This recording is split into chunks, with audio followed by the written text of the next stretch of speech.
Hey guys, this is Chord from worshipguitarskills.com, and here on this channel we help worship guitarists develop their skills so they can play with more passion and conviction and confidence when they engage in Sunday worship in order to lead their congregation in powerful moments of worship. Now, if you're not already subscribed, you want to make sure that you go ahead, hit the subscribe button and smash that bell icon, because then you'll get notifications whenever we release new videos just like this one. So in today's video, we're going to carry on looking at how you can use 3 simple chord shapes on the electric guitar to play very powerful modern worship guitar parts. It doesn't take a lot of time to learn these shapes, and you can play multiple progressions in any keys in multiple positions on the guitar neck. That's really important because as a worship guitarist, specifically a modern worship guitarist, you want to have the versatility to kind of venture out of the open position. You don't want to be playing cowboy chords, and you also don't want to be playing the same chord shapes all over the guitar neck. You want to have shapes that can cut through the mix and that have both a rich harmonic and melodic content, so that your parts can add value to what you are doing. And if at any given time you'd like to dive in deeper into any of the concepts that I teach here, I'd urge you to check out our Worship Guitar Skills Club, where we do exactly that. All the details can be found in the description. Alright, so in the last video, we looked at 3 shapes. And I showed you how you can use those shapes to play progressions.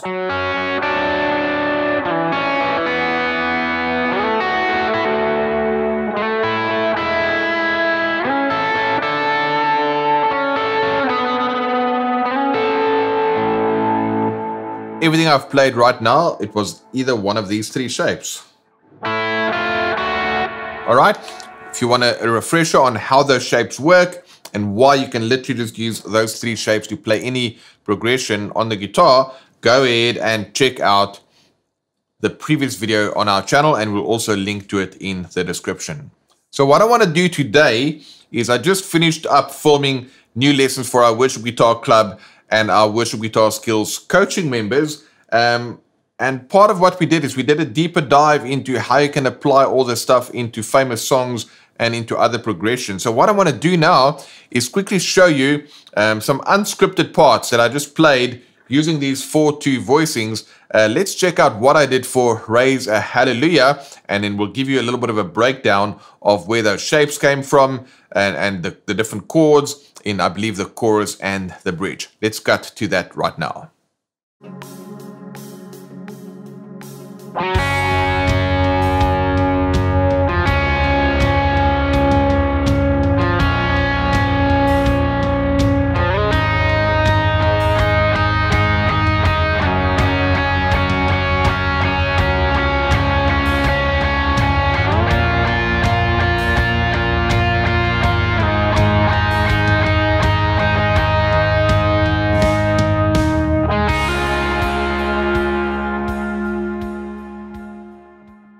Alright, so literally that was just the chords I played there. For the chorus, G flat. So I went with shape 1 for D flat. Then D flat, I went with shape 2. B flat minor happens to be the exact same shape, so I just stayed there. And then A flat, you can play there. Well, I think I played it there with shape 1. Alright, so then obviously the second time it builds a bit, you can go G flat, D flat, and then you can go to the higher B flat, and then A flat, which then kind of I let it ring, and then just use an embellishment to go into D flat. So that, if you play a guitar like that, it's going to be perfectly fine on a Sunday, because there's both harmonic and melodic content in parts like that. Even as I'm playing, just when I went up higher, you can even hear that it basically mimics the melody there.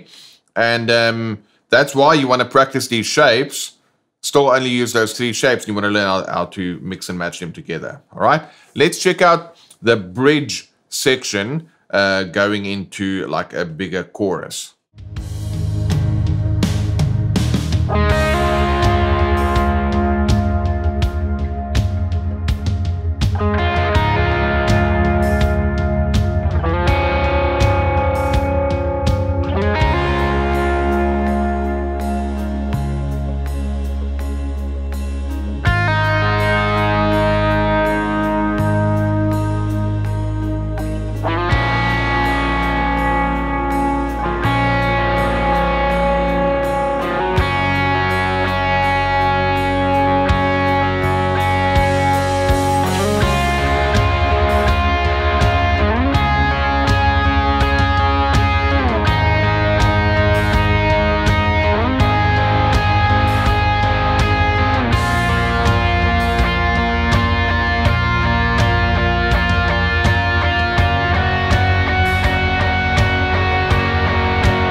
Alright guys, like I said, it's like an unscripted part, but let me talk you through what I did there. Essentially, I started here on D flat with the little instrumental section before the bridge and that D flat there. Okay, so then we went from D flat in the bridge to A flat to B flat minor, which you can take up, to G flat, which you can take up, and then I just increased the kind of rhythmic thing I did to kind of start building a little bit with a slow build. And little slides like that just adds a bit of vibe. And then yeah, it got really big, and then I went to the higher D flat. And then A flat. This is a little bit out of context now, but this is A flat. That is the third. If I go there, it's A flat sus4, which is why D flat and A flat sus4 is very similar. If you've checked out the sus chords from the previous lessons, you will know all about that. Then B flat minor, G flat. Alright, so that's pretty powerful, right? Just those simple 3 shapes, and you can do so much with just that. Let's check out what I did for Glorious Day. Again, it's totally unscripted, but that's the whole point. You just learn the shapes, look at the progression, and you can come up with parts that will be able to add a ton of value to the song without having to learn note for note parts.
Alright, again, so I did not play the exact parts. Obviously, there's that cool lead line and all those kind of things.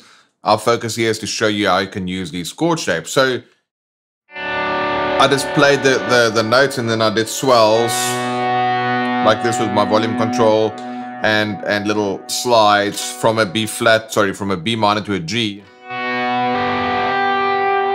and then a D, and then in the chorus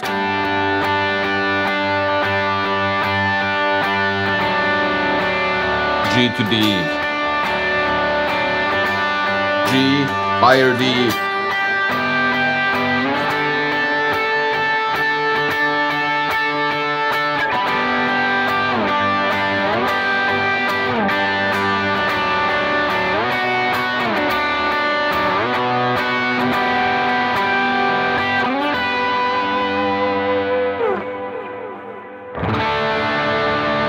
and then it can just go back to that D.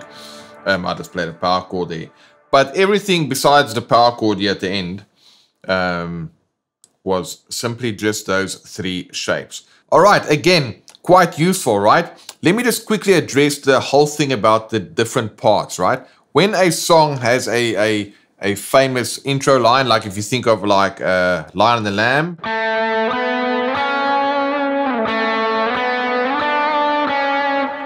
as a guitarist, you definitely need to learn that so that you can play that line, right? But then when you get into the rest of the song, you don't want to play, at least in my estimation, the verse and the chorus and the bridge where there's just normal guitar parts. It's not something that's a recognizable part for somebody like that intro might have been. Then I kind of think it's pretty boring if you learn the parts note for note exactly like that, because this is you're not a cover band. People didn't come to listen to the songs. They came to have a moment of worship. And the best way for you to lead your congregation in worship is for you to be in worship as well. And I think, personally for me, yes, I will learn the main parts where they are important and where it adds value to the song, whether it's intros or specific solos or whatever the case may be. But when there's not a specific song, I'm going to play my own interpretation of that. It's not going to clash with anything else. It's not going to be a guitar fest. It's still going to be totally worship focused. But through that, there's a deeper expression, you know, for me personally as a guitarist. And therefore, I think it makes a bigger impact in the moment. So that is why you want to learn 4/2 voicings like this that we've looked at so far. And you can then go ahead and apply it in songs like I've just shown you. Hope you enjoyed that quick look to see how effective and powerful these simple 3 shapes are. If you want me to do more versions like this to show you how you can use simple techniques to play parts over modern worship songs that's not the exact note for note parts, let us know in the comments and I'll be sure to go ahead and create more videos just like this. Alright guys, if you enjoyed this video, please go ahead, hit the like button, share this with another guitar playing friend, subscribe if you're not already subscribed, and smash the bell icon. You'll get notifications whenever we release new videos just like this one. And again, if you want to dive deeper into any of this, go ahead and check out our Worship Guitar Club. All the links are in the description, or you can just go to worshipguitarclub.com. Right guys, have a great one, and I'll see you in the next video. So if you're looking for more detailed breakdowns, check out the Worship Guitar Club, where we offer deep dive tutorials with additional resources like PDF transcriptions and play along tracks. Plus, we supercharge all our video lessons with cutting edge technology, allowing you to see the tabs in real time alongside the video. We can loop sections, slow down parts, and add in fretboard view and much more. You're also getting access to the Worship Guitar Skills Lounge, where you can chat with myself, other WGS teachers, and worship guitarists across the globe, along with monthly live Q&A sessions. All this incredible value for a very low price. Check it out at worshipguitarclub.com.